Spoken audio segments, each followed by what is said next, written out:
Good morning, everybody. It is time for another garden update. It's early in the morning, but this is the best time to get water on your plants is early in the morning, is what I've been told and the way I always do it. So let's get started. We've got the Frankenstein potatoes that have absolutely exploded in the last couple of days. I mean, look at this crazy growth. I mean, they're the shallow buried are actually height-wise. They're kind of catching up to the deep buried. You can see they're getting closer, but there is still a massive difference in color. I mean, you guys can see that, right? Look at the difference in the color. How light green that is and how dark green that is. And I didn't do anything different to either one of these buckets. This one is deep. This one was shallow and covered. And there's like some crazy differences in the color, which is just, I don't know why. We'll play it out. We got another couple months to go before it's time to harvest, and we'll see if that has anything to do with it. But I mean, we're six, maybe 7 weeks in, and there's a massive difference there. So I'm leaning towards the deep method. I mean, as of right now, all the evidence points to just putting it in the pot or the ground and putting about 12 to 14 inches of soil on the top and just letting it do what it does. You know, this cover and raise cover thing, it may work out. I mean, this thing may take a crap on me and this thing may be the best. This might not make one single potato and this thing might produce 15 pounds. I don't know. We'll know in a couple of months. Okay, the onions still have not done anything yet, but they were completely brutalized. So I don't know if they will come back or not. I don't expect too much out of them. The celery, as you can see, is growing nicely. Look at that. Isn't that awesome? Okay, the collards, the ones that my Frankenstein collards, I'll call them, because I pretty much killed them twice and they kept coming back. Now they're really starting to blow up since I brought them outside.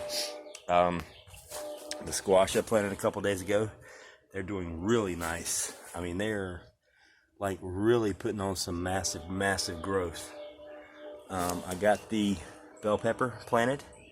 Look at that dirt, isn't that beautiful? Got the bell pepper planted. I got high hopes for that. We'll see. But here's a really cool thing, and I wish I would have planted the potatoes. We've got the beefsteak, the Cherokee purple, and the big Zack that I planted in soil and I fertilized with rabbit manure.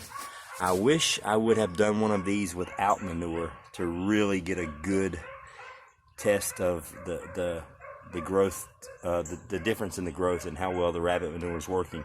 But you can look at these things. They look amazing. They're really blowing up. Now the hydroponic tomatoes, obviously they got like massive shock. But I mean, they're bouncing back. You know, they got their butt kicked for a couple days, but they're bouncing back pretty good. But these things were seeded all at the same time. All 6 tomato plants were seeded at the same time. But look at this versus this. That's rabbit manure and dirt. I mean, that right there speaks for itself. Maybe the hydroponics will bounce back and they'll get like this massive growth spurt. I don't know. We'll give it a little while more, but I mean, I mean, that versus that, there's a huge difference. And I know you guys can see it, so it's like it's really crazy. I'm actually like in shock here. I figured the hydroponics would take off a little bit quicker. I've only done hydroponics once, which was last summer, and it worked really well. But I was also doing aquaponics at the same time, and aquaponics is just amazing. So I don't know. But while we're out here doing the garden update, I might as well give you a meat rabbit update. All right, there's the big fella. He's massive. He's the coolest rabbit ever. He's just like super chill. That was Alpha, by the way. This is Bravo until somebody comes up with a really cool name for her. Really sweet rabbit. Look at, they literally doubled in size since I got them a month ago. They're massive. This is Charlie, or the white one. Pretty cool, kind of laid back. This one's psycho, by the way. This one's like absolutely crazy. And like the tile that he should be, you know, laying down to cool himself off on, he craps on it. Yeah, he's not normal. He's got issues, or she's got issues. Actually, that's the one that I think is a he. Here's the white one. This is Charlie, or C, until somebody comes up with a really cool name. Very cool, laid-back rabbit. This is Za. It used to be Delta, but Za won the contest, and she likes the gray and white, so this is Za. Everybody knows who Zana is. She got to name the rabbit, and this is absolutely the sweetest rabbit that I have. She's awesome.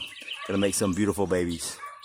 And the first week of June, they will be breeding, or I will breed them, and we will see what happens from there. That is it for the update today. Thank you guys for checking out the video. Please like, share, and subscribe, and I will talk to you guys later.